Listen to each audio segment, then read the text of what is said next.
do a Google search for the word vulnerable or vulnerability. So usually you get a pretty good, accurate picture of what is the most common definition. So of course the first few entries that come up in Google, I did this, you can test it. I did it twice actually to make sure, and Wikipedia is often up there, or some dictionary or thesaurus, so on. And yes, there's the definition, vulnerability. As most of us, our knee-jerk reaction would be being open to danger, to being exposed, being unprepared, all negative. All his definitions I saw in the Webster Dictionary and some of the other dictionaries, all negative terms. In business, vulnerability is too much debt. In human terms, it's being exposed, being able to be hurt. Forget all the exact interpretations. I was quite actually taken by that, because I couldn't find one definition of vulnerability I'm talking about the common dictionary definition that was positive. So then, of course, in my years of experience and speaking to people and asking people their thoughts, what emotions conjure up, what feelings do you have when you hear the word vulnerable? Someone says, are you vulnerable? Most people's reaction is a negative one. It's connected to concern, fear, it can be hurt, danger. These are the words. You could try it out yourself. What's your free association without much thinking? I'm vulnerable means I don't have defenses up. I'm not protected. And so we're here to discuss tonight, is that actually true? And hopefully to suggest that there's a whole different definition of vulnerability, and without really appreciating, in a sense, we're compromising perhaps our most important aspect of our souls, of our psyches. Because as we shall discuss, vulnerability is actually the essence of who we really are, and the most positive, it's the most powerful force inside of you. So how do you reconcile that with all these definitions that are out there, that are not just made up? Very simple. Remember, all definitions of words, like any language, is made up by a society. Society associates things with different words. And it all comes down to how we interpret it. So the vulnerability per se is not bad or good. It's just that it's interpreted this way and experienced this way. So you could have, let's say, a word called warmth. Warmth for most people is a positive term. But if enough of us are hurt or affected by warmth in a negative way, you could see warmth as being something that is also associated with negative stuff. And students of linguistics and language know words are just what you put into it. Culture can completely change the name of words. Just take words like God, religion, faith. You tell me what happened. What do these words mean? For some people, these words are they go ballistic when they hear them. For some, these are words that are very comforting. So it has a lot to do with not the actual definition. A dictionary will give you a definition, a social definition of that word and how it's applied. Not necessarily an objective definition of the per se the word. So I submit that the reason we associate vulnerability with all these negative connotations is because our psyches are programmed, and we live in a world that is constantly reinforcing a certain attitude to life, and that life is dangerous, that people are exploitive, and therefore in a world which is a hostile world, a volatile world, and you don't know who may use you or may not use you, vulnerability is automatically a dangerous term.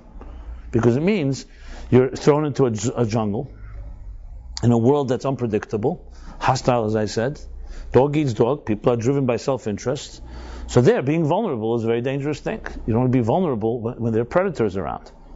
However, if we looked at the world, or at people, and just hypothetically, imagine you were in an environment with friends, complete friends that you really can trust, no matter what, then the word vulnerable will not necessarily associate with anything negative. Because if you're in a trusting environment, what's wrong with being vulnerable? No one's going to take advantage of it.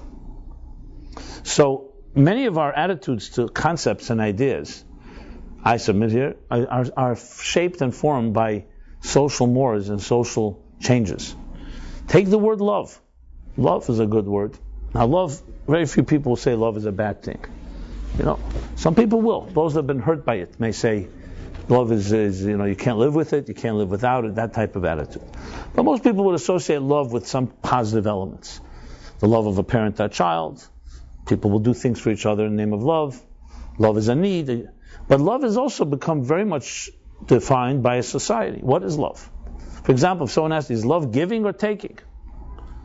Okay, so the safe answer is both, of course.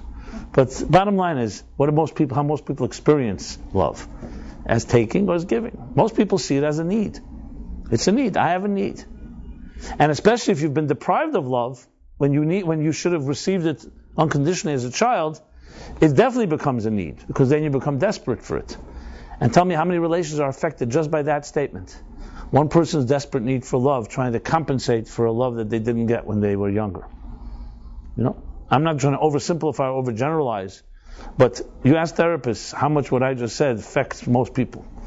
It's a major impact what I've just said. How people are affected by it is obviously different. We're all different. But that mere fact that people are looking to compensate for something that they were lacking, that they should have received from their parents, is a major force today in how we search for love. We may not even know it.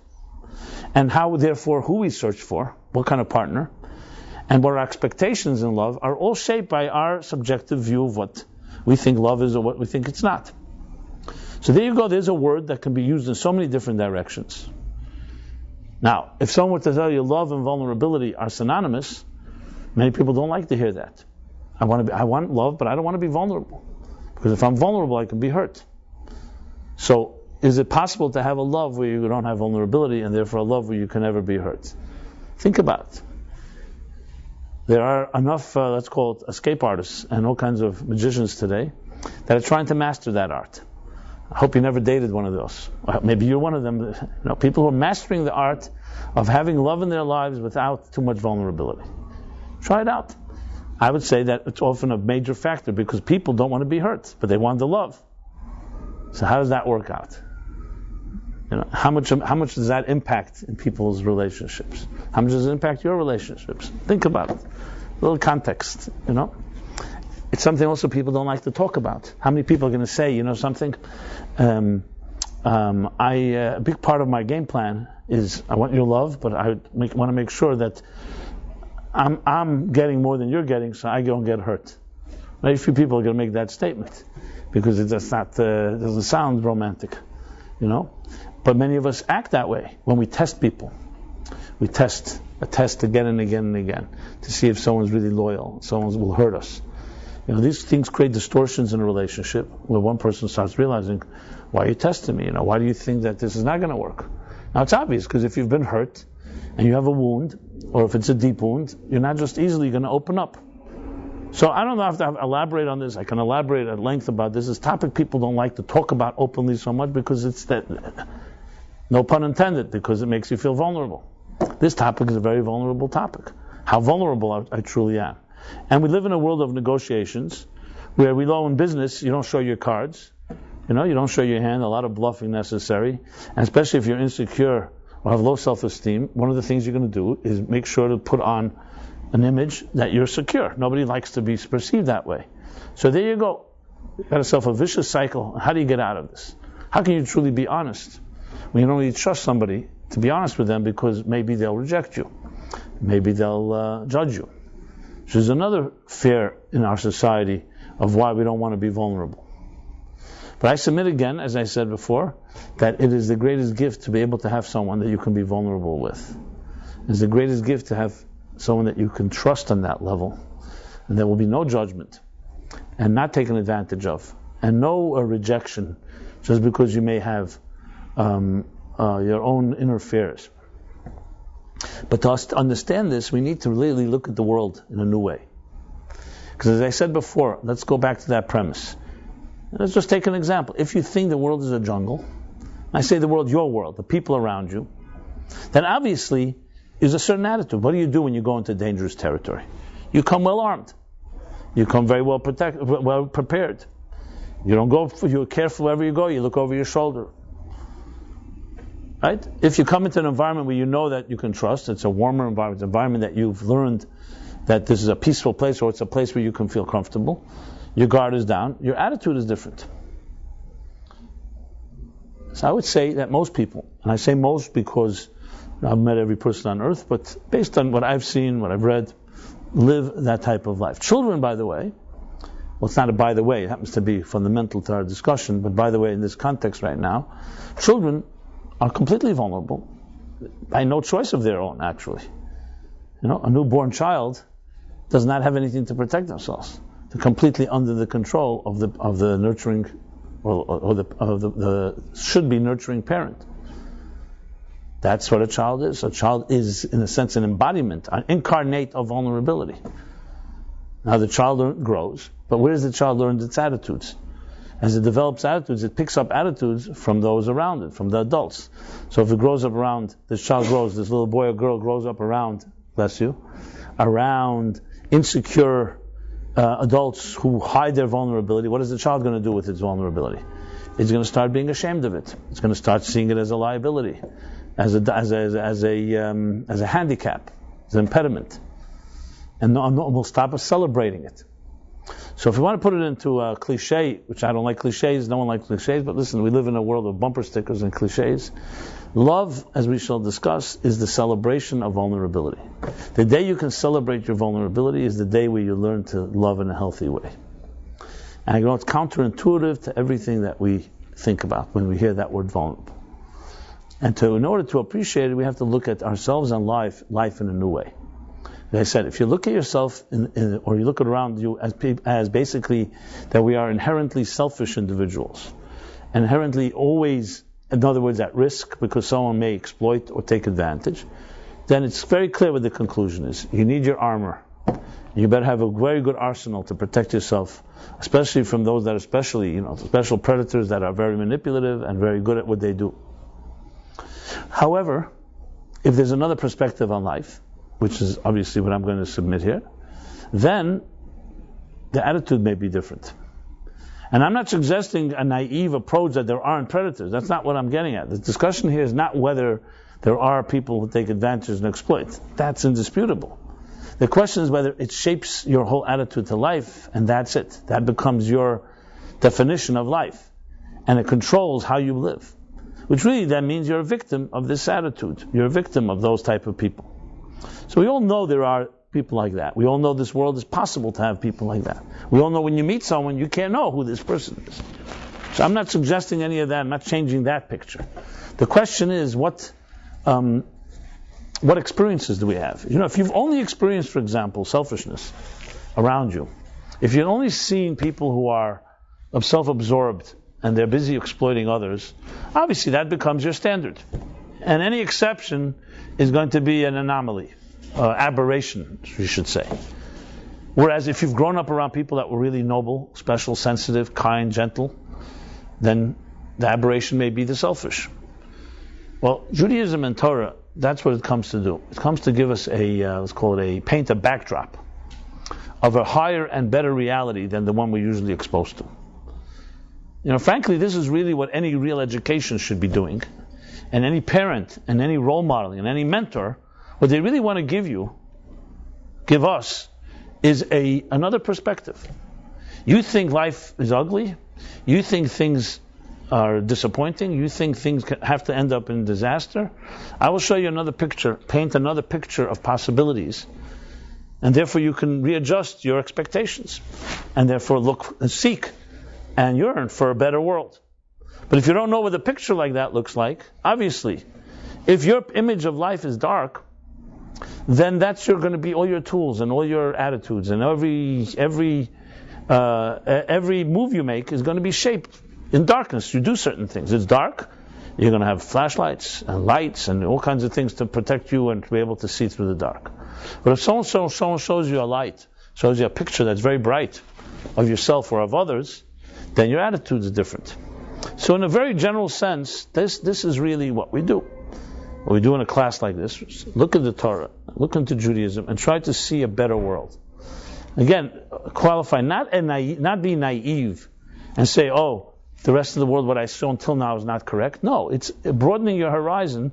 What you've seen is true, but what you've seen is a limited perspective. There's a bigger picture of yourself and of others.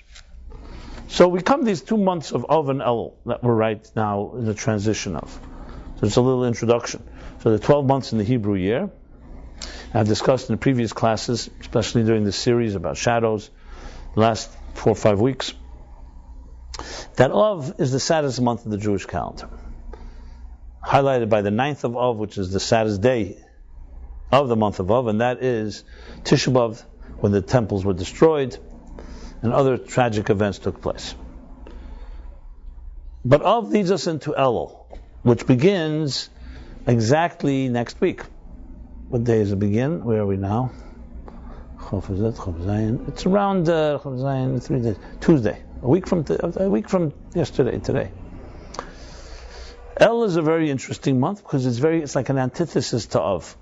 Wednesday's Rosh Hashanah. Right. Yeah. It's 2 days Rosh Chodesh always.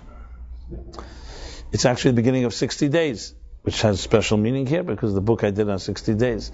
So some of the themes I'm talking about are based, or actually I was the author of the book, so I guess the book is based on what I'm saying, not I'm saying based on the book. However you want to interpret it, But the bottom line is, it's actually not me nor the book. It's from sources that precede me. I should really be for full disclosure, and that is that these 2 months carry with them a fascinating story of life. So we all know, and we're told this many, many times, that life is filled with a cycle. Life is a cycle. There was a Rebbe that once told somebody who had suffered a great financial loss after making a large fortune, and I think it was the time in Vienna, the first Ferris wheel, I think, was invented and displayed in Vienna, like the late 19th century.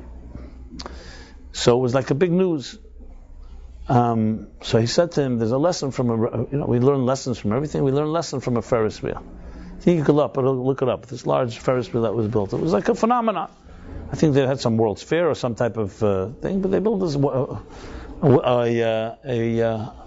Ferris wheel. What's the lesson we learn from it? That life is a wheel. Galgal hachazer is the expression. It's a turning wheel. It's a returning wheel, you can say. When you're on top, as it continues to turn, that it's going to go down and you're going to come to the bottom. But when you're on the bottom, always know that it'll continue to turn, you'll come back to the top. It sounds like a simple lesson, but as I said earlier, it's not so simple. Because psychologically, it's hard to align ourselves to that attitude. We like to always be on top. And we're there, we take it for granted and never believe that we're ever going to turn from there. But as the wise, like Joseph, advised the Egyptians that prepare in the year of plenty for the years of famine. Most of us don't know how to do that. When things are going well, we take it for granted. Tomorrow is forever. Tomorrow will never come. So understanding life that way is really understanding life like I've always mentioned, a good swimmer. A good swimmer does not mean an excellent swimmer is not someone who knows how to swim under all circumstances. That's not true. A good swimmer knows how to navigate under all circumstances. And when a storm comes and the tide turns against him or her, they will not fight it. They will reserve their energy and they'll just let it carry them. And when the tide turns in their direction, then they'll use it as a forward thrust. And you see this. You see it in sports. You see how sprinters run. You see how cyclists cycle. You see how much they use aerodynamics and they use the resistance as well. And if you look at nature, all this obviously we're copying nature. Look how geese fly in that formation, that V formation. If you study why they fly in that V formation, they study that V formation is because it magnifies their ability to fly on the wave, on the air thrust of those around them. And a V formation is a perfect formation to maximize. And the geese will change. They'll change the order of who's flying first and so on. But that type of flight, they maximized the use of the energy exerted by those around them. And you'll see this throughout nature. Nature is, of course, brilliant at this. Well, what some people call nature, others call God. In some books it says nature is a word you use for anything that you cannot explain. So you say it's nature. I'm just shutting my thing. It's making sounds. Sorry. So we learn much about the efficiency of how to use. That's what a good swimmer is a good navigator. So the same thing in life. Life is a cycle whether you like it or not. You're either going to fight it or you're going to go along with it. Those that go along know how to survive. They don't just survive, they thrive. They know that at times when you're, let's say, more a down moment, now's the time maybe to reserve your energy, to reflect, introspection. When there's an up energy, then is the time to maybe make the move forward. Everything has its role. Everything has its benefit. And nature, again, is a perfect example. There's no such thing as, if you say, you know what's greater, a contraction of your heart or an expansion? The answer is you need both. You can't have an expansion if you don't have a contraction. You pull back in order to shoot an arrow forward. And the farther you go back, the further it will fly. This is a two-step process of one step. So someone will just see you moving back and say, why are you going backwards? They say, you're a fool. I'm only going backwards in order to get the energy to go forward. But in life, we fight this natural cycle because we want it to be good. We want it to be comfortable. We want to be always stable. We don't like unpredictability. I submit there as well that this is a big part of our not being able to be vulnerable. When you don't want to be vulnerable, and you don't want to ever feel that you're unprotected, you always have to be moving. People who are very comfortable have no problem. At times, the Ferris wheel is now in a lower state. Now it's time to gather my energy. Who said I have to do anything? But you have to be very secure to be able to feel that way. If you're not, you will fight the cycle. Because when things go down, you'll feel that it reflects on you. And I've observed this. I've seen people who've had very difficult things in their lives. And other people, and not only have survived, come out of it in unbelievable strengths. And other people with far less tragedy, far less challenges, can't handle it. So are they wired different? I think they're wired different has a lot to do with how secure they are and what they saw as children and the adults around them. How did they cope when it was difficult? The real good swimmers, what they learned was when it's difficult, it's an opportunity to, as I said, gather the energy, make your strategy, introspection, and so on. For someone who's insecure, however, when there's a down moment, they let it reflect on themselves. They think, oh, that just reaffirms that I'm worthless. The first person doesn't think that way. The first person says, listen, that's life. A storm has come, and now I have to deal with it. Not that he likes it, not that he or she likes it, but it's a reality. That's the cycle of life. Life has cycles. A person who's insecure, however, as soon as there's something that like shakes your boat, rocks your boat, right away you start reflecting on you. What's wrong with me? It just affirms what I always thought or what others have told me. So it has a lot to do with your own self-perception. It's a lot to do with how you react and how you build your life. The people who are able to be at peace, that inner peace comes from a very inner place of harmony, an inner tranquility that is not so common today. You don't find many people who have that. They can sit for hours and just be calm. Nothing can shake them. And the greatest events in life are not going to overwhelm them, and the tragic things in life will not overwhelm. That doesn't mean they're immune or numb to all these experiences. It just means it does not shape them. They're not yet defined. You can suffer and not become a sufferer. So think about it. When you are having a pleasurable moment, do you become the experience you have? When you're experiencing a negative thing, do you become that, or are you experiencing it? So there are things that it's good to become if it's a positive thing. But a person should never become a sufferer. But we do become, because we become shaped by our experiences. So going back to this whole issue of how we look at ourselves and how we look at what Judaism does, is trying to paint a bigger picture. And the bigger picture is there's a cycle. And the month of Av, the Ferris wheel is at a very low moment. And the month of El, the Ferris wheel moves upward all the way, leading towards its climax to Rosh Hashanah, Yom Kippur, Sukkot, the high holidays. And they come right after one after another. Because in the historical story, what's the historical story? So as you may know by now, just the Jewish calendar is very much reflective of life cycles. As I just said, time is a cycle, a spiral. But also in Jewish history, what happens? The Jews leave Egypt, and it takes place the 15th of Nisan. We celebrate that. It's like the beginning of the certain calendar, even though we count the calendar from Rosh Hashanah, Tishrei, but there's also a count from the lunar month begins with the holiday of Passover. They count 49 days of the Omer, and on the 50th day, they receive the Torah at Sinai. 50 days from the day they left Egypt. Then what happens is, Moses goes up on the mountain, spends 40 days and nights there, studying Torah, receiving the Torah. Now it's in the Jewish calendar. It's from the 15th of Nisan, we've gone to the 6th of Sivan. 40 days later is the 17th of Tammuz. Moses descends, and to chagrin, the Jews have built a golden calf. So we got now 50 days and 40 days, right? 50 from Passover to Shavuos, 40 days, and that day becomes a fast day, the beginning of the 3 weeks, which leads into Tisha B'Av and concludes with 9th of Av. Moses is up on the mountain to ask for forgiveness. And he goes up on the mountain on the 17th of Tammuz, second time, to pray for forgiveness for this great sin and betrayal that the Jewish people perpetrated. It comes down Rosh Chodesh El next Wednesday. Unsuccessful. It's the next 40 days. And goes up a third time 40 days. So now we have 50, 40, 40, and a third set of 40 days. And this time he stays up a whole month of Elul, and he's successful, and he comes down 40 days later, Yom Kippur.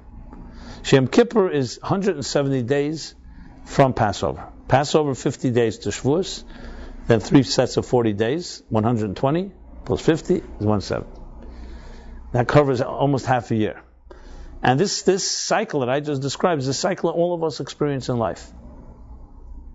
We experience some type of transcendence and freedom, some opening, some inspiration, fall in love, some type of hope, whatever it may be.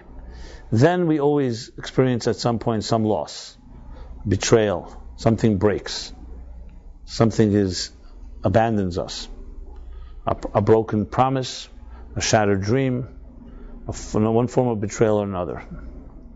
Sometimes we're the ones that do the betrayal. The question now is, okay, when things are going well, great. Now that there is a loss or a betrayal or a fall, what happens now? So comes this period in time that begins with Rosh Chodesh El, that next week. In the last 40 days, concluding Yom Kippur, and tells us there's hope. That you can fix something after it was broken. This, in essence, is these 60 days. The 60 days that begin Rosh Chodesh El and end with Rosh Chodesh Cheshvan, 2 months. El and Tishrei, the month of the preceding the high holidays and the high holidays, is a 60-day journey that teaches us that nothing is impossible. That nothing is irreparably broken. There's no such thing as damaged goods. You are not damaged goods. We all can be hurt and wounded, but we don't get destroyed. And that's the story in a nutshell. So Av is the story of the fall, and Elul is the story of the rise. But a rise that comes after the fall, and a rise that comes after the fall is far greater.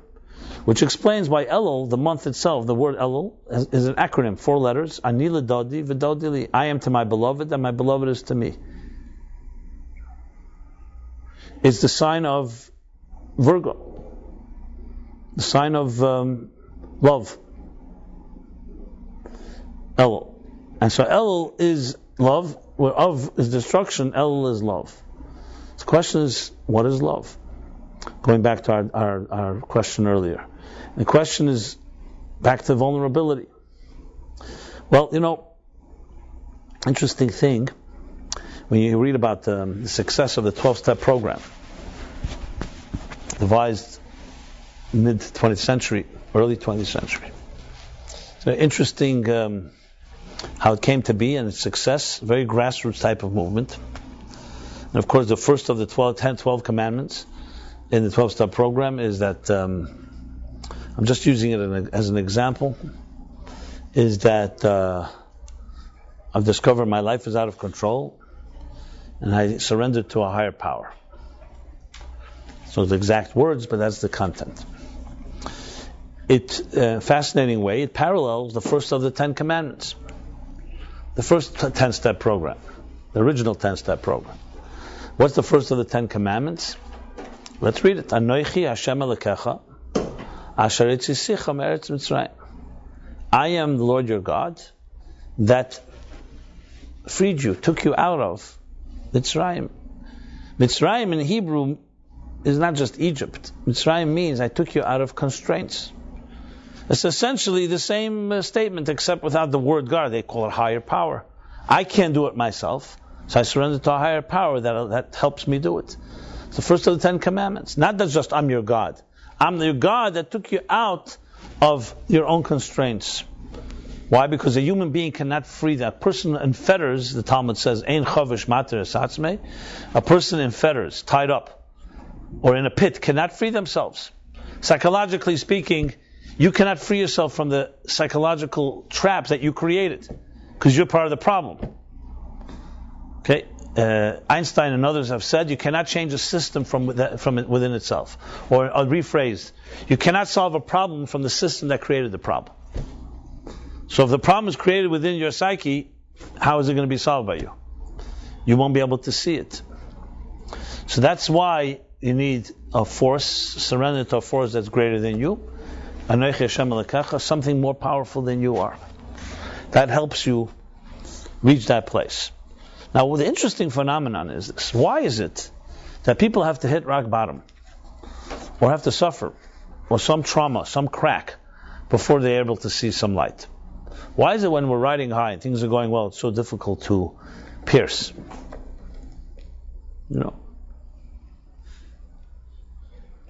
So of course the usual answer is because we're crazy, basically a little. We're all nuts. And that's how it is. We're a little crazy. I don't mean this in any insulting way. I'm the same human race as you are.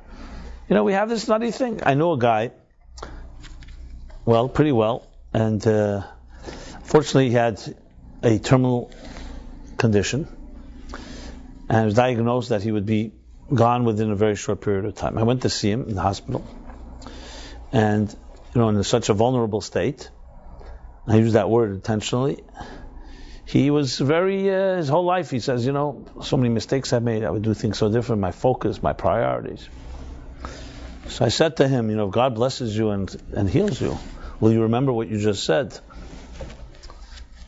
So he said, of course, I'm basically, the doctors are telling me I'm dead in a few days. I see life completely different. It's like I only have a few days left. I would do so many things differently. Well, I prayed and told him, God should bless you, should be healed completely and everything should be good. But remember what you said. Inside of me I said, I'd like to see that happen. But what happens to this guy? How do you like that? He gets healed. He recovers miraculously. And he comes back to life. And everything goes back to regular. And when I meet him and I say, remember that? I don't know. Once the curtain closed up again, I just came back. I'm back to what I was. Even though he was there, he remembers it. I remember it vividly. So one of the big, I remember who wrote it, maybe it was John Bradshaw, one of the early pioneers in the 70s of the inner child therapies. He was himself a son of an abusive pastor, a son of an alcoholic. And he became and he writes a lot about shame. I don't know if you heard of John Bradshaw. So I think it was him, maybe not. Anyway, I saw this somewhere, a parable. They're called the parable of the Prince of Darkness. So I know you may not have come here for a group therapy session or a rehab session, but hey, you know what? We use whatever it takes. So the classic parable of the Prince of Darkness, they call it the Prince of Darkness. I don't know if you ever heard the story. It's a parable.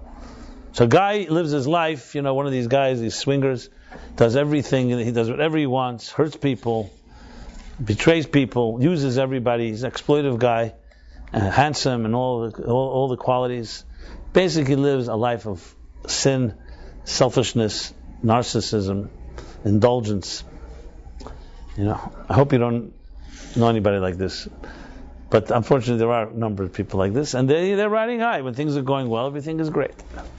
But day and his day comes, what we say after 120 years, whatever the amount, he's up in heaven now. He's standing before the tribunal, heavenly court. The day of accounting has come. It's like the story of the portrait of Dorian Gray type of thing. But here there was no portrait, so he has to now stand trial. And what has he got to do? What is he going to say? He hears all the accusations and everything. He says, you did this to this woman, and you did this to this guy, and this, and everything. Everybody's life who he destroyed, left in the wake, in the dust. He's listening to it all. He knows it's all true. He's not going to have much to say to defend himself. But of course, everything has to have deliberation. This is due process. So the court listens to all the arguments and all that, back and forth. And they say, okay, we'll go out into the celestial halls and chambers outside of the heavenly court, and wait till we give you your verdict. So he's out there, all despondent and down because he had a lot of fun, but now come to collect the bill. As he's there, all depressed, of course, the Prince of Darkness comes and says, "Hey, what's going on?" He says, "Hey, look what just happened. I lived a life like this and like that, a life of self-indulgence, and now time of accounting." The Prince of Darkness says, there's always hope. I have a deal for you. Here's the deal. For your soul, I'd like you to I'll give you the opportunity to go back down to earth and relive your whole life. Have another chance. The guy's very impressed. That's a pretty good deal. But he's not stupid. He's shrewd. But he's not as shrewd as the Prince of Darkness, but he thinks he is. So he says, okay, that's a good deal, but I want my memory as well. Because you'll send me back down, I'll do everything again because I won't remember what happened here. No problem. We sign right here.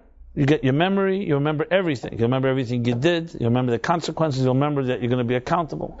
No problem at all. The deal agreement is sold. He gives him his soul, whatever that means. But it's a parable. And he gets a second chance. He's sent down to earth. And what do you think happens? This is the end of the parable. He remembers everything. He remembers exactly what happened up there. He does exactly everything exactly the same as he lived his first life. The point in the parable is, this is used a lot in healing. You are forever an addict. You are forever going to be trapped if you think you're overconfident. And don't think just because you remember, just because you hit rock bottom, and you remembered and saw a deeper truth, that when you go back and things are good again, you're going to, even if you have a memory, but you're going to, for some reason, have this disconnect, this dissonance. It's used in many different ways of not building overconfidence. It can be used in very harsh ways, but it's also truth. And this is very true. Look at our lives. They say insanity is doing something the same way and expecting different results. That's how we are. It's a weird thing, but that's how we are. So the concept of finding hope is not that simple. For some reason, it takes a crack in your armor, a crack in your chink in your life to wake you up. Because when things are going well, there's some dissonance that doesn't allow us to entertain the ability to grow, to see a better thing. So the interesting twist is this. When do we become open to higher truths? Is when we become vulnerable. The vulnerability we avoid, which we hate, that happens to open us up. Because when things are going well, you think you're invulnerable. Who thinks they're going to die? Look at life. We all know mathematically everybody will die. Yeah, who lives their life that way? I mean, there are people who think about it all the time. But most of us we don't think, okay, you know what, I'm like one day closer to death and therefore I better get my act together. We don't think that way. And all you need is proof, is all these different gimmicks they call forced savings. Or automatically debit your account. Why do they have to do that? Because we just won't stick to it. That's how we are. We need to have all kinds of tricks. So there's something about a certain inertia about our status quo that's very powerful and exerts more energy than you may think. It's deceptive because the status quo doesn't sound loud and powerful. It's not like someone pulling you somewhere. It's on the contrary. You're trapped where you are. How much power is there in that status quo? So if someone was pulling you and saying, you know what, here, seducing you or pulling you, you could say, it's a big strength, I'm going to resist. But it's very hard to resist a power that doesn't look so powerful. And that's your status quo, your comfort zone. That's why a crack shifts things. Things didn't work out exactly as you planned, then suddenly you're upset. It upsets the balance, and it shakes up your status quo, basically. What do you do when something is frozen in place? Sometimes you got to crack it. There's no way around it. Psychologically, too, sometimes you need shock to your system. Because if not, you're just going to continue doing what you're doing. As long as you can be comfortable, that's what you're going to do. And especially if within is a very insecure little child that does not know how to be vulnerable, you're going to do everything possible to appear invulnerable. You're going to do everything possible to make believe like nothing can faze you. Until there's no choice. Until something happens where you have to acknowledge it. That's why I was using the 12-step program, because one of the powerful things is that acknowledgement. As soon as you acknowledge you're vulnerable, what happens? You start becoming stronger. The lack of acknowledgement is is the undoing, because it's like convincing yourself everything is great, I'm functioning. What they call functioning addicts are far more dangerous than dysfunctioning addicts, because it's functioning, everything is worked, they got it all worked out. So it's like almost nothing. It's like a thief who knows how to get away with it.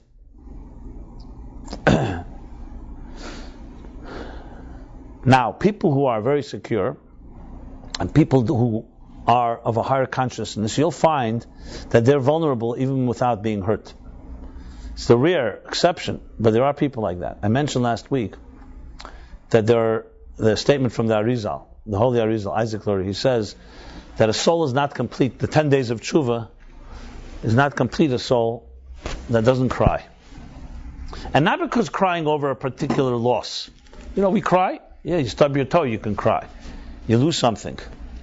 You're hurt, a loss, a death. Obvious, those things evoke tears. But when's the last time a person cried simply for no other reason because they just cried? They heard a song and they cry. Not because it reminds them of anything, any loss. Existential type of tears. You just can cry. Sometimes you can cry just by thinking about life itself. Again, not due to a negative thing. That type of sensitivity is a vulnerability that is the greatest strength of all. People who are extremely secure and have never been hurt and grew up around people who are secure have no problem with this vulnerability. Because it's not a weakness. They don't feel it as a weakness. Men don't cry, they say. Where does that stereotype come from? Because you got to be tough. And if you cry, it's a sign of lack of toughness. But who are the people you can trust most in life are the people who are sensitive, who have empathy. You want someone who's in touch that way, that can cry and not become weaker for it, but stronger. But it's not a popular concept today, which is why, going back to why vulnerability is a negative word. We live in a world, especially the Western world. The Eastern world is somewhat different. But in the Western world, the most dominant figure in Western psychology in the last 100 years is Sigmund Freud. Yes, there have been many detractors and changes, and Carl Jung and the different approaches that are very different than Freud. But even those that detracted, Freud still remains a force to contend with, the one to disagree with. And many of his principles are even in the other systems as well. It's not so black and white. Now, Freud was a nice Jew, so I can talk about one of ours, of the tribe, as they say. Definitely had a complicated relationship with his mother, we know that. But who doesn't have one, But he turned it into an industry.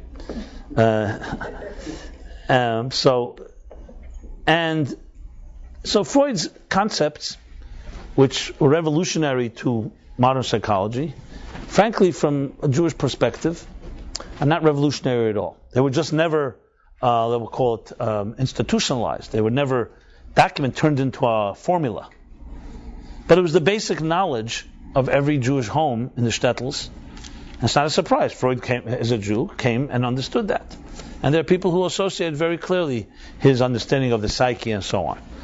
Now, he wasn't aware of Kabbalah and mysticism. We could see that from his writings. His understanding of Moses is quite almost childish. If you have any knowledge of Torah, he was not knowledgeable in Torah, you can tell. But he had Jewish genes, that's for sure. So, had he been aware of mysticism, it may have changed everything. Also, he was interested in building a career, building a reputation. Ego was not a non-factor in Freud's life. He's not one of the selfless guys. And these things also tend to distort, perspectives and how you present things and how you so-called control words and so on. But the idea of unconscious is not Freud's creation. It's pure Kabbalistic thought, pure Jewish thought. Jewish thought talks about unconscious consistently and very openly. It's not even hidden. It's not cryptic. The only thing is, he made it popular in a secular world, they can talk about it. But if you read the Arizal's Eitz Chaim, full of the concept Moiches Tema, which means the unconscious mind, the concealed mind, the hidden mind, is a theme that is in the Zohar, in the writings of Arizal, plenty, and discussed at length. But the thing with Freud is, that what did he identify? What he called the id, a German word.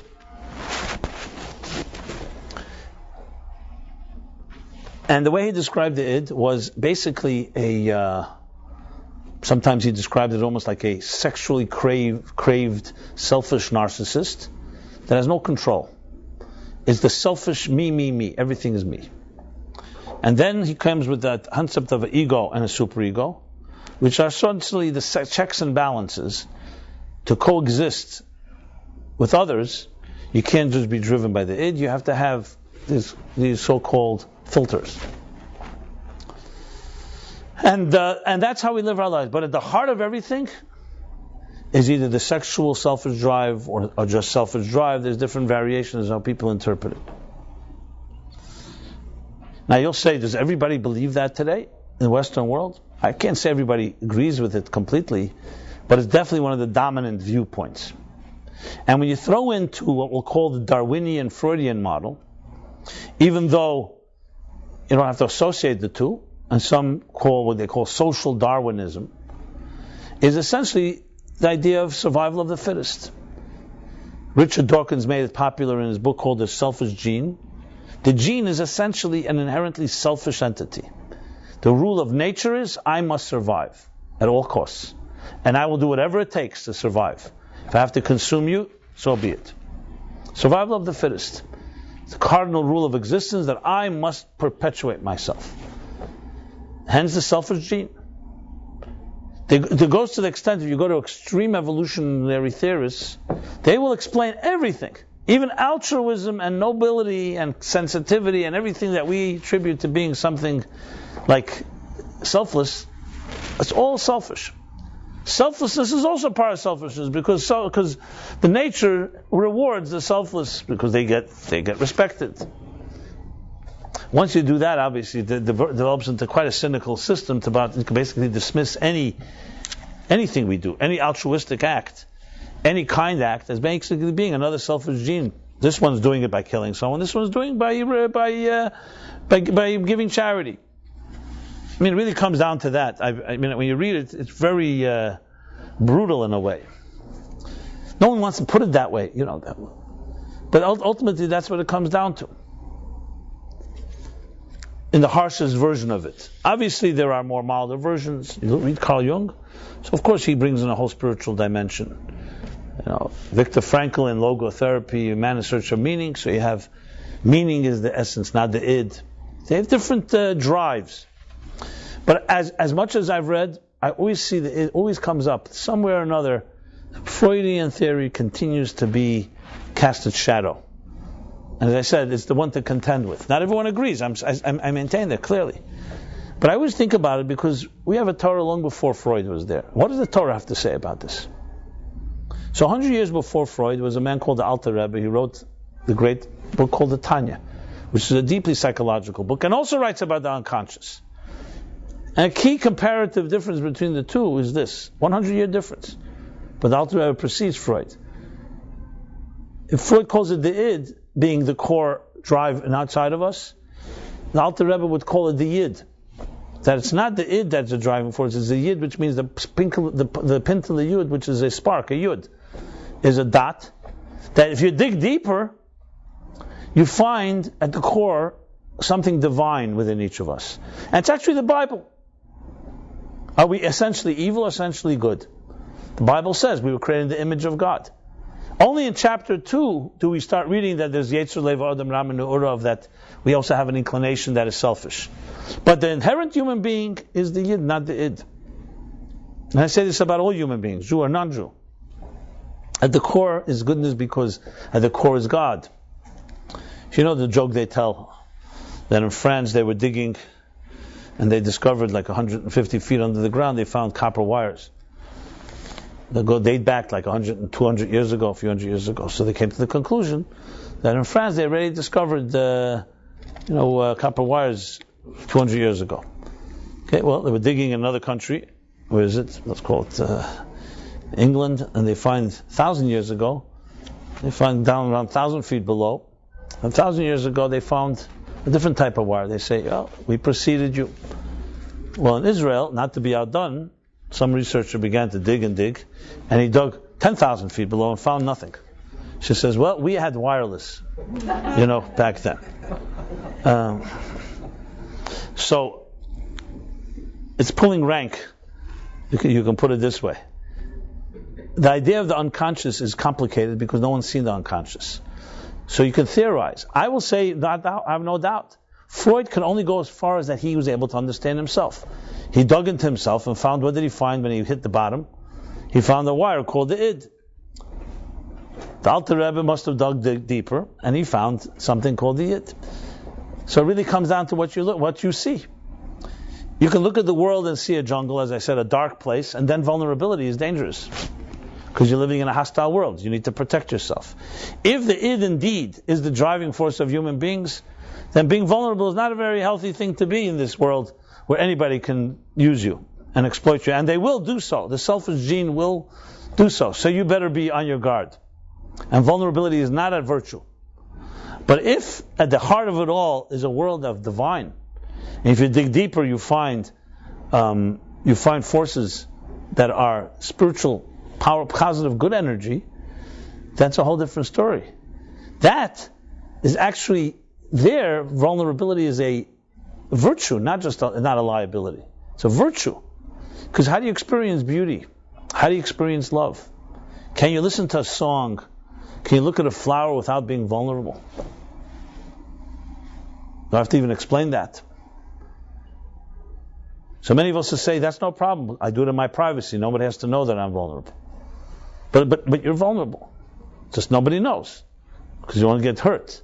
But you're experiencing the most resonating experiences are all connected to vulnerability. Dealing with children, I mentioned children. Love, your soul, beauty, music, sensuality. You name it. It's all about vulnerability is the tool that experiences that. Being invulnerable and being all powerful and aggressive is not a tool to find something of beauty within yourself or another. Love itself, intimacy, sexuality. I'm talking about it in its healthy form, not as used for in any other way. What is it if it's not being vulnerable?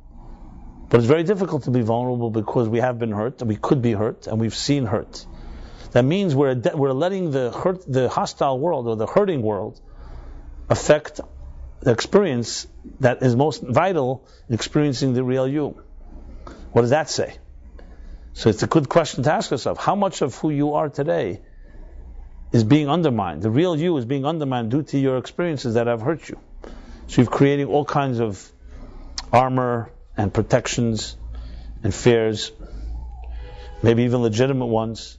And the bottom line is, the part of you that is the most precious part, that soul inside, is locked and trapped because you've become a victim to all these circumstances. And you're perpetuating it because that's how you see yourself and others.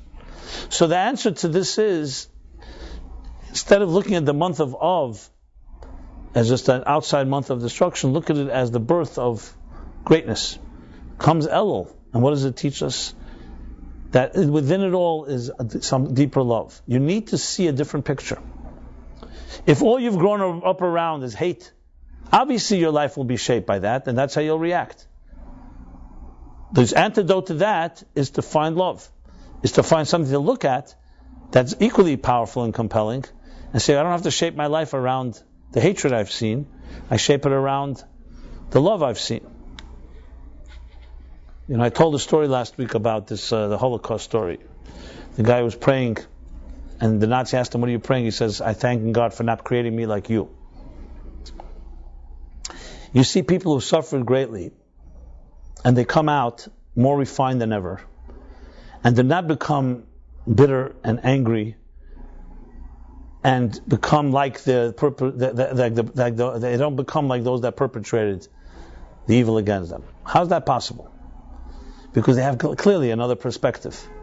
If you're a neutral person, you will be shaped by what has happened to you.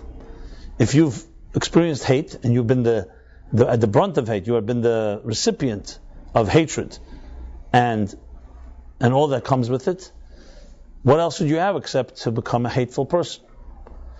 The only alternative is because you've seen something else. I often deal with a situation where someone growing up in a home where one parent extremely dysfunctional, other parent very very functional. That exists as well. Not all dysfunctional people marry dysfunctional people, just for the record. So you have a situation, sometimes you see a mother that's very unhealthy, the father very healthy, or vice versa. No one has a monopoly on this. All depends on what families they grew up in. And it's very interesting to see a child like that growing into an adult because they have both. They had a model of hysteria, of insecurity, of fears, of tantrums and anger. And they have a model of the opposite. And there's no real rule who's going to dominate. It's almost you can't predict. It comes down to ultimately sometimes where the child is wired, what they've been exposed to. Sometimes you see both elements. So there's no way that you can say that all of us are one way or another. We probably have a mixed, I would say definitely that we all have mixed tools. I've never met a person that has 100% dysfunctional tools. Even very dysfunctional people always have some positive tools. That's how it is. And vice versa. There's no one that has it all perfect. The challenge is what we call the snowball effect. In Kabbalistic and Hasidic lexicon, there's a concept called taruves tevera. It means when good and evil get all mixed up into one big chunk. And some ways that's considered to be worse than real evil, pure evil. Because when something is bad, and you know this is bad, you just avoid it, and that's it. But what happens if the bad and good are mixed together? It's a person that's very kind to you, loves you, but they also have another side to them. Those are far more destructive experiences. Because number one, it creates insecurity, unpredictability. What's with this person? Loving, not loving. That's why, by the way, abuse that comes from parents or from anyone that's close to you is the worst type of abuse. Because it's coming from a place where love is supposed to be coming. A stranger is a stranger. Initially, you're wired differently.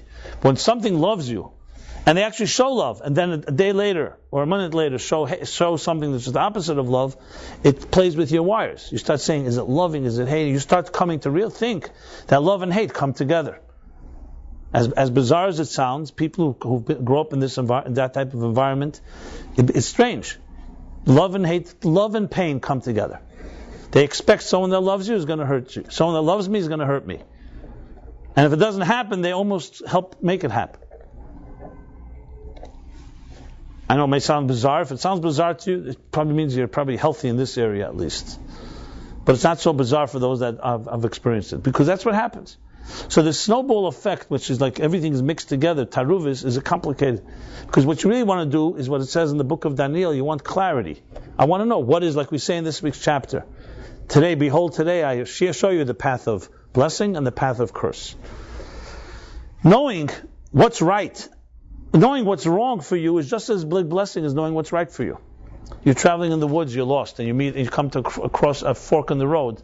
So Yogi Berra says, you come to a fork in the road, take it. However, we say, so the person tells you, which is more precious, more valuable? Someone says to you, this is the path to take. Someone says to you, this is the path not to take. It's hard to say. Because we may be told what path to take, but how many mistakes would have been avoided in our lives if someone had told us, don't go down that road? So knowing what not to go on is just as valuable as knowing what to go on. That's what clarity does. And these are all tools that help us navigate. So the backdrop that I'm trying to paint here is the backdrop of the month of Elul. For us to figure it out on our own is extremely difficult. Because as I said, our status quo, first of all, exerts terrible amount of power on us. We have distortions, we all have distortions. So how do you bring somebody to another place? You have to take them out of their comfort zone. I think I mentioned this. You have advertising agencies, a lot of creative brainstorm sessions. You know how you really get some people to really come up with the best? You have to get them completely out of their comfort zone. So I read in some agency in California, they take for a week, they have a serious client, new client, ad agency. They take their top copywriters and designers and so on to a retreat. But it's not just a retreat. They take some type of children's amusement park. So you're talking about adults here that are now expected to be playing in sand lots and on swings and bringing them back to where they were 6 years old. And they have them do that. And they play the paintball, and they dress up like clown, complete insanity. And then they have these breakout sessions, and they come up with unbelievable stuff. Because they take them completely out of their thing. They don't think like they do when they sit in the same office, look out the same window for the last 20 years, whatever amount. Many of the websites that are really cutting edge, the first generation now as well, they insist to have students of computer science that have never created or seen websites before. You don't want to be shaped by that exists. Because status quos and comfort zones do not tend to lend itself to creativity, to fresh air. So the idea of depicting a new picture is critical. Because how else are you going to change your context? That's what the Jewish calendar does. Come month of Av, okay. That was the sad, the Ferris wheel at the bottom. Now comes Elul. New possibilities, it's a new mazel, it's a new sign, new energy. Every month has its own energy. It's a month of renewal, hope, the 13 attributes of compassion. It's a whole month with energy. Anila Deidi, I am to my beloved is to me. Out of the comfort zone. Let's paint another picture. Your picture is dark and foreboding. So obviously you're going to see vulnerability as a liability. But if you have a different picture of yourself and of others, then vulnerability becomes a tremendous tool. And hence the expression, the invincibility of vulnerability. It's a concept in Jewish mysticism. Everything in this world can be destroyed, except one thing. That which has already destroyed itself. Well, I should put it in different words. Everything that is something can be turned into nothing. But something that is nothing cannot be turned into nothing, because it's already nothing. Mathematically correct, right? 1, 2, 3, 4, 5 can always be diminished. 0 cannot be diminished. 0 times anything is 0. You can't diminish it. What does it mean psychologically? So let's define it. A person can worship themselves and be able to achieve the work of 20 men, 20 women. Okay, great. I've seen people like that. Tremendously talented. They can do things that 20 people can't do. But only 20. And then they have their day too. Everybody changes. People age. The decaying process, the aging process. And then comes death. People who built monuments and great things, they die too. And what dies with them is everything that sometimes they've built. The only thing that lives on forever is something that is not about you. If you dedicate yourself to a cause that's not about yourself, to a cause greater than yourself, that cannot die, because it's not about you. So there's an expression in, I'll say it in Yiddish, Hebrew, then, bittel kenish bottel werden is the idea. Something that's selfless cannot be annihilated. Something that's a self can be. If your whole sustenance is to serve another, is to serve others, if your whole sustenance is to love another person, how can that ever be eliminated? Because what can someone take away from you? You're not defined by what you have, you're defined by what you give. It was Sir Moses Montefiore. You go to Israel, you see a lot Montefiore. Montefiore was a great philanthropist in England, time of Queen Victoria. He built Jerusalem, he rebuilt Jerusalem. And Queen Victoria, who was herself a benevolent Queen Victoria, she was once having a conversation with him. He was extremely wealthy. They were very close. He helped the British government and so on. And she asked him to give her an accounting of how much he's worth, his net worth. She said he needs a few days. He comes back and gives her a figure. And she says, nah. Sir Moses, you mock me. This number you're giving me is far less. I know personally that you're worth much more than that. And he said, no, I told you the true number. So how do you explain that? And he explained I gave you the amount that I've given away to charities. That's the only thing that really belongs to me. Because anything I actually possess right now, I own, tomorrow can be lost. In bad investment, war, confiscated, all kinds of things could happen.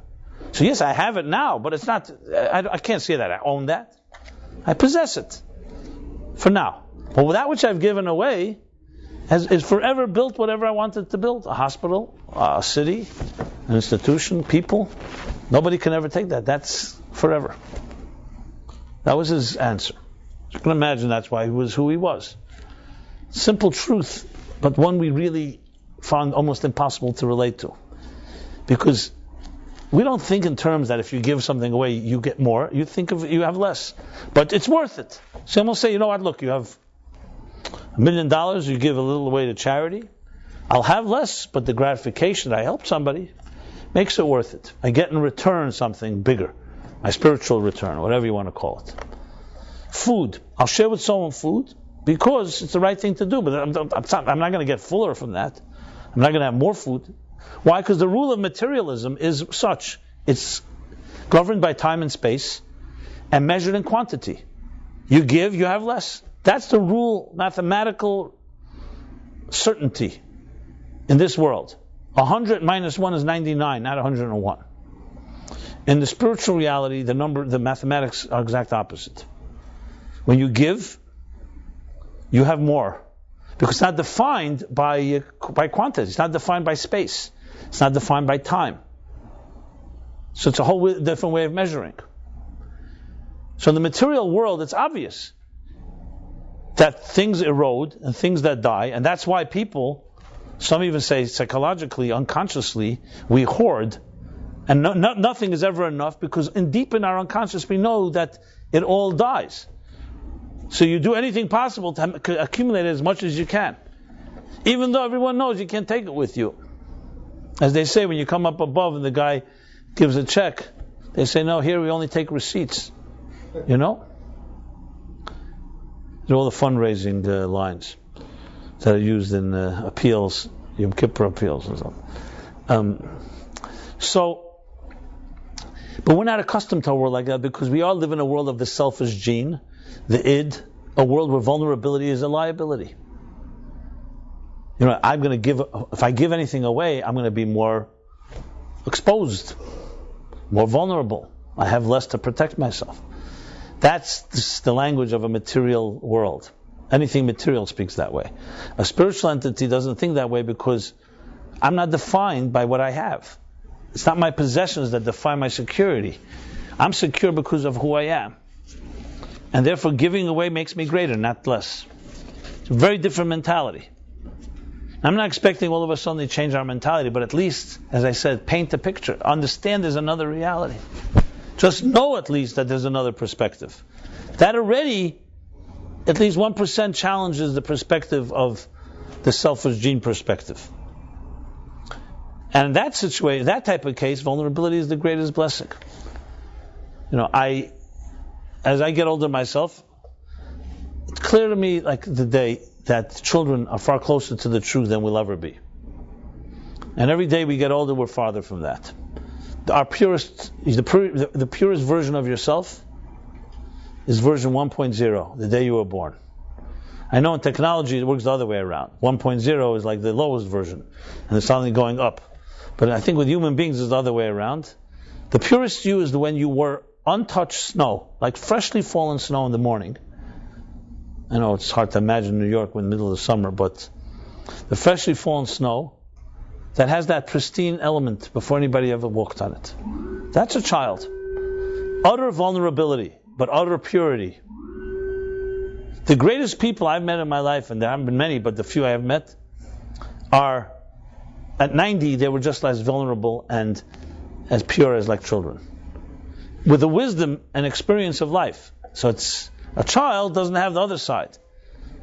Someone that's gone through the difficulties of life and has not been shaped by them, and still maintains the sparkle and the adventure and the free abandon and that enchantment of a child. It's unbelievable to see. They've not allowed themselves to be subject and rendered by material life into an old person. Yes, on their passport they're older, on their birth certificate, but in their spirit they're as young as they can be. So when you talk about vulnerability in this context, a person like that, vulnerability is they celebrate it. They cannot wait to sit with somebody and be vulnerable with them, because that's where reality is. Where was the holiest place on earth?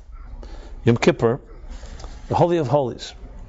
What happened in the Holy of Holies? You're not allowed to enter there any time of the year. Nobody. Not even the high priest, except a few moments on Yom Kippur. And I don't know if you know this, but when Yom Kippur, when the high priest entered the Holy of Holies, they would tie him with ropes, chains. Why? Because in case he had one blemish, Holy of Holies was so pure, he would die there. And since no one's allowed to go in, they would have to pull him out with the ropes. I know it sounds weird, but that's the story. Now, you may think it's like, what's going on here? Well, let's put it this way. You know, Zigan and Schuchmacher, one of these old Yiddish, last generation Yiddish linguists and comedians. So one of their thing is the Jewish. Was one of their bits is, if you heard the Jewish theory of relativity, not the Einstein version. The Jewish theory of relativity is that 3 hairs on your head aren't much, but 3 hairs in the soup, you know. That's the theory. So when you have a piece of dust on your finger, okay, big thing. You have a piece of dust on your eyeball, the same dust. So it's not about the dust; it's where it is. If it's in a very sensitive and tender place, it's going to be it's going to be trouble. It'll be irritating. The Holy of Holies was like the eyeball of the universe, the most sensitive place on earth. A little piece of dust there is not tolerant because of its holiness, not because of its judgmentalism or anger or negativity. It's pure. In the Garden of Eden, before Adam and Eve ate from the tree of knowledge, it was like the Holy of Holies in a way. That's why they were naked and they were not ashamed. What's wrong with being nude? Since when is sexuality an issue? It's only an issue for somebody who's conscious and has something to be hiding or something to feel guilty or ashamed about. Sexuality is as pure as anything. It's divine.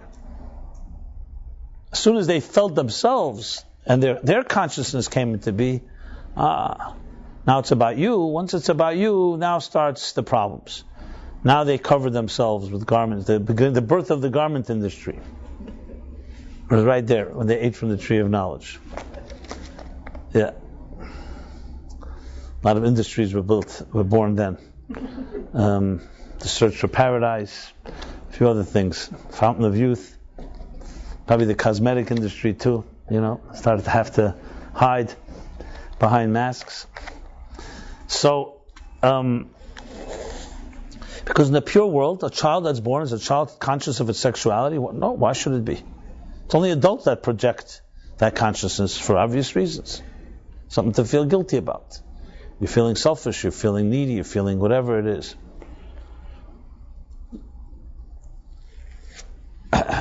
So, in the Holy of Holies, on the holiest day of the year, Yom Kippur, is that pure place. So tell me, if you knew that inside of you there's a Holy of Holies, what do you think enters in that place? Vulnerability or invulnerability? And aggressive tools and power and forces? Or just letting everything go and just be yourself without any fears? So the problem is, the reason vulnerability is a problem for us is because we live in a world where vulnerability is a problem. Not because it per se is a problem. And we don't even know that there's another option. But imagine you had a place inside yourself that you could access. And more than that, if you can access it, then there others can access it too, if you allow them. Imagine 2 people can meet in that place. They would be celebrating their vulnerability all the time. So the problem is that aberration, as I mentioned before, the anomaly, the aberration is not that place. The aberration is the outside world where we need armor and protection. That's unnatural. However, for us, the unnatural has become the natural, because we're not familiar with that inner world. Some of us have never even heard that it exists. I'm sure some of you maybe heard about it for the first time right here. And even if we hear that it exists, it becomes a fantasy. How can I access that? Where do I see it? We look at this world in which we live. Even if I wanted to access it, everyone around me is selfish. I'm the only selfless person on earth. Everybody else is selfish. So how does it help? But in Judaism, that's not how we think. Maimonides says it's not about looking at everybody else. That's people looking at people, looking at people, looking at people. You can go that ad infinitum.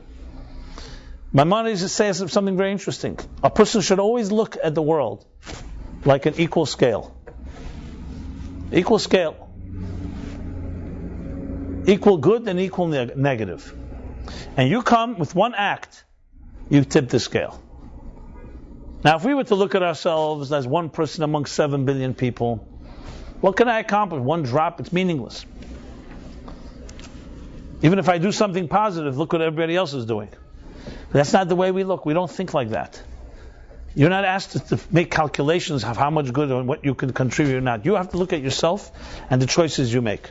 Because if everybody's going to look at everybody else, you all know the analogy of this poor town. They hear this great king is coming to visit, but they want to give him a gift, but they have nothing, no means. So they said, you know what? He'll appreciate something that takes a little effort on our part. Made a decision. Everyone's going to take of their precious wine that they save for Shabbos and pour a bottle of wine into a big barrel, and we'll give the king the barrel of wine. So he'll know that wine is very precious stuff, very expensive for us. Everybody contributed. So it'll be a meaningless. It may not be valuable to the king, but it'll be valuable because he'll know that we all did something for him. Well, this is a town of smart people. So one smart Alex says to his wife, he says, you know what? Everybody's going to pour wine anyway. Why do we have to waste our wine? Why don't we just pour a bottle of water? Well, one bottle of water in a big barrel, big thing. No one's going to tell. They devise a whole scheme. They figure out how to do this. It looks like wine. But the problem is every other family thought the same idea. So they ended up happening. The king got himself a big barrel of water. Or the other one, they talk about the Jewish rowing team, that is always losing in the competitions. And they said, go figure out what's going on there, the Harvard rowing team. Got to figure out how the non-Jews are always beating us. Okay, so this Jewish guy sneaks into the gym, into the locker room, see this, and this. He figures out, he comes back and says, it's very simple. There, one guy is yelling, and the 9 guys are rowing. Which means, by us, it's one guy rowing and 9 guys are yelling. That's the secret. So, if you don't feel that you can contribute, you're yelling, in Judaism, the way we look at yourself. There's nothing to do with what's going on around you. Really nothing. You look at all the great tzaddikim, pioneers, Avraham Avinu, Abraham, Moses. Not one of them, you show me one of them, they all did not look at anybody. They only looked at themselves. If they would look at everybody else, they would not doing anything. No pioneer ever looks at others. You look at others, you're not going to be a pioneer. You look at yourself, the tips are equal. I don't really care. So someone will say, what do you mean tips are? The other guys also see things that tips are, the scale is equal. Yeah, that's his problem. I'm talking about me now. Because the only thing you know is your responsibility is what's on your plate. And one act changes everything. Now today that's also not miraculous. We know the butterfly effect. A butterfly flutters its wings in Kansas City, it creates a typhoon in Singapore. And this has been proven because the world is connected, small things, action, reaction, cause and effect, etc. So the attitude is to understand, is to look at ourselves and look at what we're capable and look that you have another side to you. You have a holy of holies. Yom Kippur, it will be revealed. But now begins a 40-day process that leads to that. Because obviously the more you prepare, the better you'll enter. And in that place, it's such a sensitive place that only vulnerability works there. There are no lies. There's no masks. There's no aggressive tools. You come only you as you were born. Pure. Complete vulnerability. And it's the most refreshing experience. So to find a person that you can experience that within life, that's your soulmate if you can find that. Hands down. That's what you're looking for. But we have a whole other, obviously, checklist of needs and all that. It really comes down to really having someone you can trust. Too trusting people. If you ask most people, they'll say it's far more complex. I'm not attracted to this thing and that thing. I'm not suggesting other things are not valuable, but this is the heart of it all. This is what you want. Because you can have everything else. You don't have this. You don't have a relationship. You have your needs met. Maybe it'll work. Maybe it won't. And this brings me back to what nothing is and something. Something that's nothing cannot be annihilated. Ego, very easy to. The taller they are, the greater they are, the harder they fall. Something that's not defined by self, how can you annihilate that? Pharaoh made this mistake, thankfully, and so did all other anti-Semites. When he heard from his stargazers that a man will rise and be the savior and take the Jews out of Egypt, and he'll lose all his slave labor, this great Pharaoh, very smart man, said, you know what, simple. Let's do this. By the way, the sound is working good. Yeah. He decreed, kill all the little baby boys. That way this Moses, this man, will never rise, will never grow up. And he killed many. The girls he left alone. What happened? The Talmud says, Torah says, the husbands told their wives, you know what, let's stop having children until this decree is over. It's going to kill all our boys. Now, they didn't love their daughters, but he said, let's avoid this whole thing. The woman said very simply, what are you talking about? We don't have children. We're all going to die in this godforsaken place. We'll never get out of here. And the woman prevailed. And they found ways. The Talmud says some women went to the field when they had to give birth. Yocheved, the mother of Moses, took the little boy, as we know the story, put him in a basket on the Sea of Reeds. They found ways. That doesn't mean there wasn't plenty of children killed, God forbid, tragically. This Pharaoh could not destroy. See, the mistake he made was, as usually we project, Kol HaPoisel says, we project our strengths onto others, or our weaknesses. He thought, who's strong? Men are strong. They bear arms. They're aggressive. They're the warriors. That's my enemy. Women and children, they could be subdued. What he did not count on was the power of faith. He did not count that the women are going to say, you know what, we're going to figure it out one way or another. And that's it. All you needed was one boy to make it. And Moses was the guy. And Pharaoh's entire stargazers helped nothing, all his tricks. You cannot destroy the invisible. You can only destroy the visible. You can destroy. You're strong? I can be stronger than you. Vulnerability can't be destroyed. Because vulnerability is not shaped and defined by what it is. It's shaped and defined by what it's not. How could you destroy that? Someone who celebrates vulnerability and that for them is their is their essence. You could take away something from someone that if they possess it. You can't take away something that they don't possess, so to speak. And ultimately it comes down to the people who really celebrate that vulnerability know that their lives are not their own. They don't see their lives as me, I'm great. They see their lives as being a divine gift. And therefore, how could you take that away from them? What are you going to take from them? If you take it away, it still remains a divine gift. So what? It doesn't take on the shape of a physical body. This cannot be destroyed.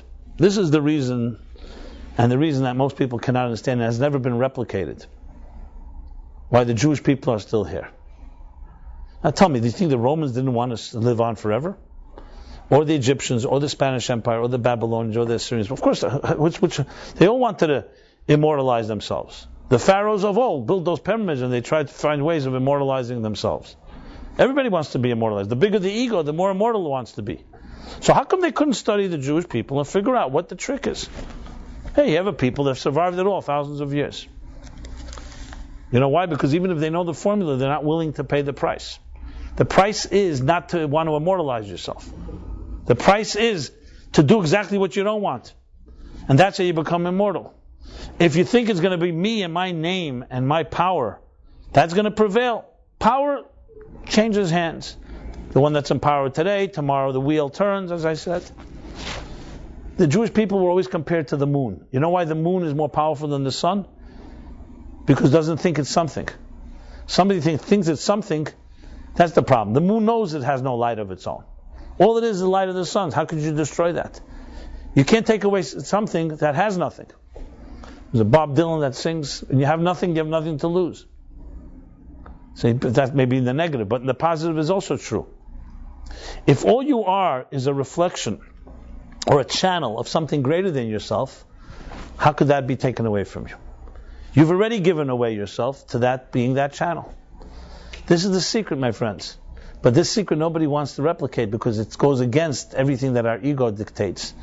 And the moment, the instant gratification, I want power now and I want influence, undermines this. There's an expression, anyone that pursues honor, the honor eludes them. And anyone that runs away from honor, the honor pursues them. So how do you deal with this exactly?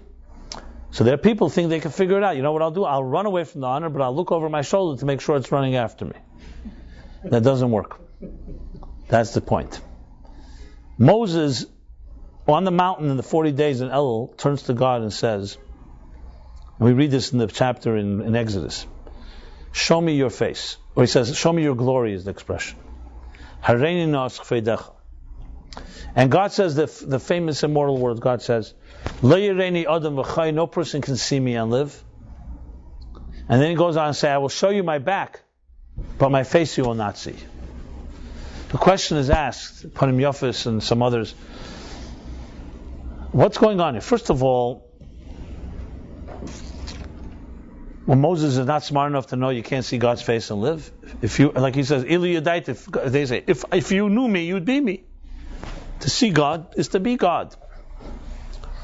Moses God has to tell him that. And then, what's this thing that I'll show you the back and not my face, and then he rubs it in. He already said you can't see me and live. And then he says, but my face you won't see. Like what is it, just rubbing his nose into it and saying... And then why are we told all this anyway? If Moses' request was rejected, we have to document it for what purpose? And the answer is unbelievable answer. It goes like this. God's not saying to Moses, the way you're supposed to read the verse is not God saying, my back, I'll show you my back and my face you will not see. It's supposed to say like this, I will show you my back and my face. But my face you'll see by not looking at it. There are things we see by looking at it, and there are things we extrapolate by not looking at it. When two people truly, truly love each other in the deepest possible way, do they really get each other or they don't? In the deepest moment of intimacy, is there the bond is one of conscious control or conscious of lack of control? And you don't need to always understand something to get it. Sometimes when you try to look at it, it will elude you. By not looking at it, then you have it. If you try to own it, you lose it. The true things in life are always that way. Truth is that way. Love is that way.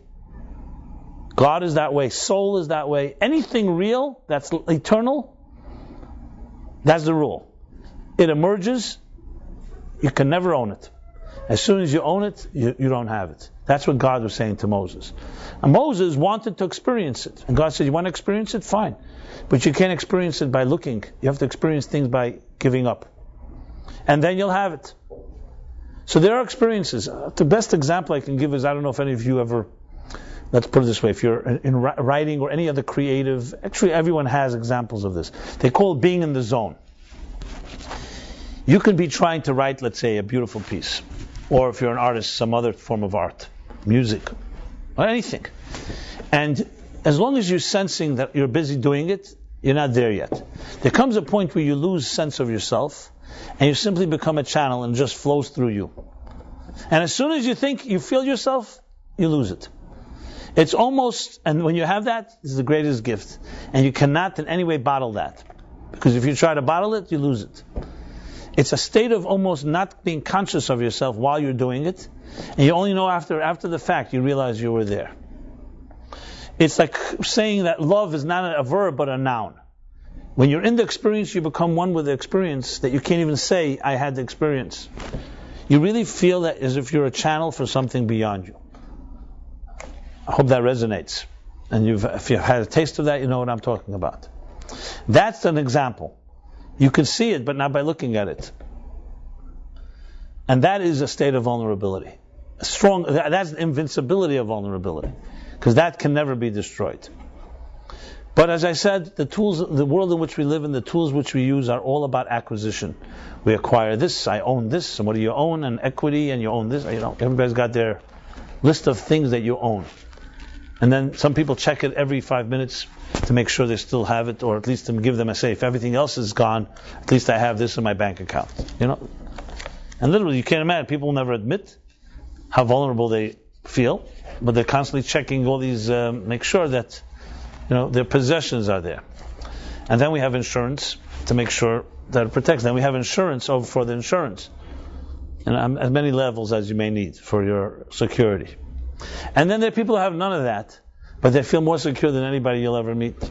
Because they're not defined by anything outside. You can't take anything away from them because they're not defined by what they own. They talk about the Jewish leaders.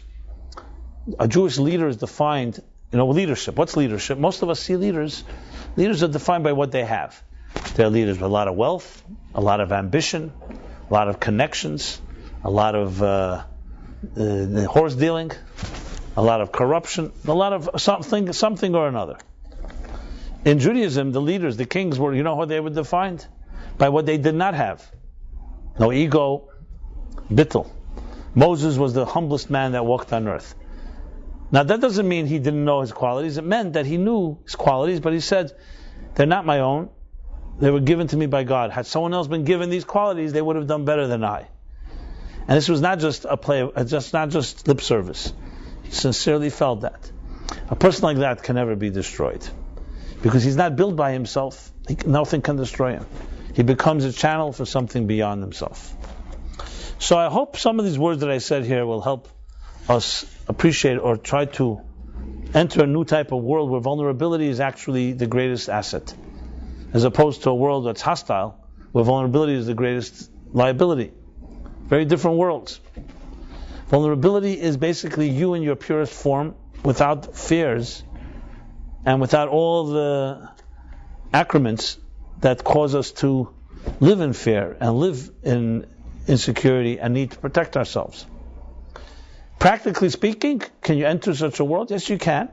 That doesn't mean that you can just do it anywhere in any situation. It's finding environments and finding moments where you access your Holy of Holies. This can be in moments of study, of prayer, meditation, contemplation, with friends. It could be swimming. It can be in love. It can be taking a stroll. We all have tastes of this. Everybody relates to it because it resonates, but the problem is we don't have control over it. It's more like almost like little escapes that we take, the places we go to for some solace. But to see it as a model for life, something that you can aspire to, that everything in life is meant to lead you to that place.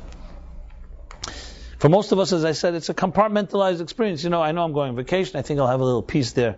Maybe that's called the Holy of Holies for me. I'll be a little vulnerable on my own somewhere.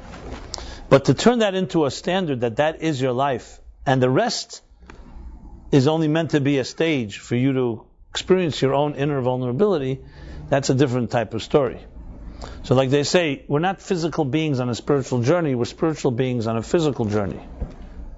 We're not aggressive, selfish creatures that from time to time have some type of spiritual epiphany. We're spiritual, vulnerable entities. We're children having an adult experience, not adults that were once children. And definitely not children who are just adults in formation.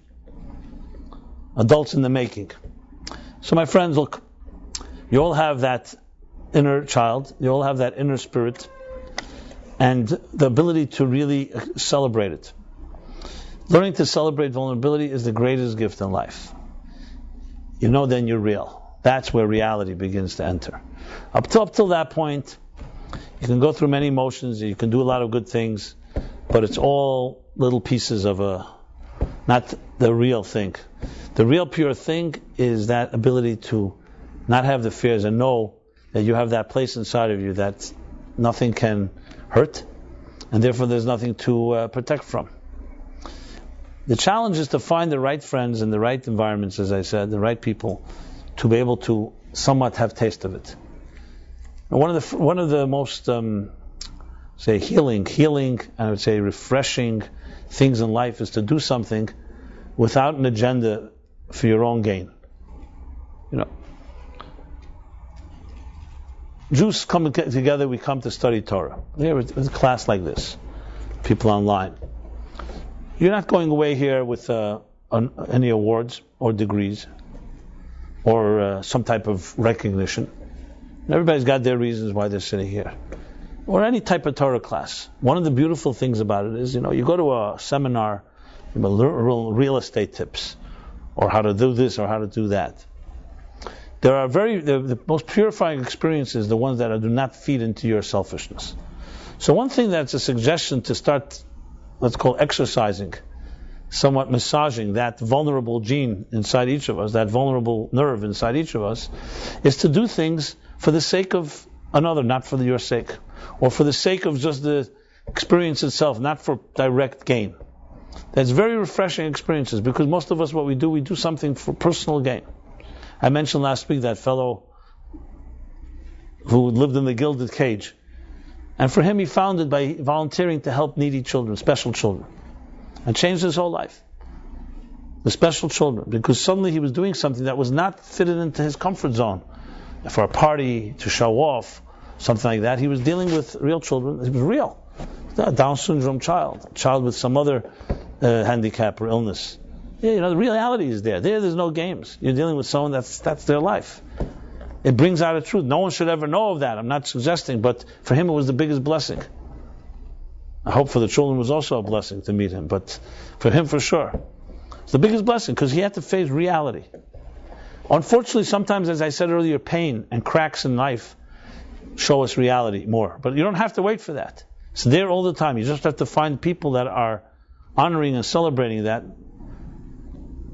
But regardless how you come to it, that is where reality plays itself out. Everything else, my friends, are means, the stepping stones. This is where the music is played. This is where your destiny plays itself out. This is where your immortality is determined or not determined. Will you live on forever or not? It's not going to be all the games we play. I don't think I have to even prove that everybody knows that all games come to an end.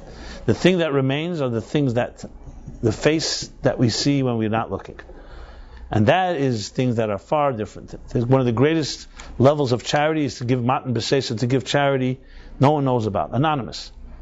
The giver is anonymous, and the recipient doesn't know who's giving, and the giver doesn't know who's receiving. Why is that so powerful?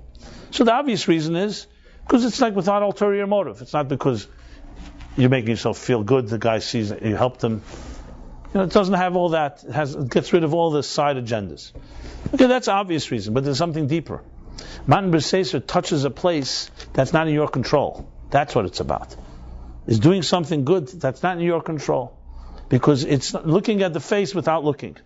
It's seeing the face by not looking at it. Because we usually like control. To do something that is beyond. It's like almost surrendering to something that you don't own. When you know something, you own it. When you surrender to it, you don't own it. And an interesting thing, you have much more power when you surrender to it than when you own it. Ownership is ownership. But that can never, but that is, that invulnerability of that nature is vulnerable. And the vulnerability I'm talking about is invulnerable, is invincible. So we all have that paradox that the real vulnerable is the most invincible. The things we think are invulnerable are the most vulnerable. Or they say, the greatest risk of all is not taking any risk. So, as we approach the month of Elul, I hope you all can embrace the new energy of this month, find the love within it, find the love within ourselves, the ability to surrender to love and not just to own it and control it. And that is guaranteed to open you up to finding the person that you deserve to love and be loved by. That's what Elul. I am to my beloved and my beloved to myself. It's reaching, I am to my beloved. It's not about I am to me, and then my beloved is a certain prop in my life. I am to my beloved. You surrender to your beloved will surrender to you. And it can't be conditional. It's not like the guy says, I'll unconditional love if you love me in return. You have to really, you can't fake it. You got to really be ready to give it up. So, as we approach this month of El, we also begin the journey to 60 days. As you know, the book I've written, we're going to be sending out a daily email. Anybody that wants to get it, you can subscribe to it. We'll be soon sending out a reminder. I think the books are also available. But in any other way that I could help, or we could help Meaningful Life Center, your journey, please let us know. It's an honor a vulnerable honor to travel with you through this life. And I believe Philip is not giving his class till at the end of the summer. Right? We will be here next Wednesday. Again, a great pleasure to spend time with you. Thank you very much.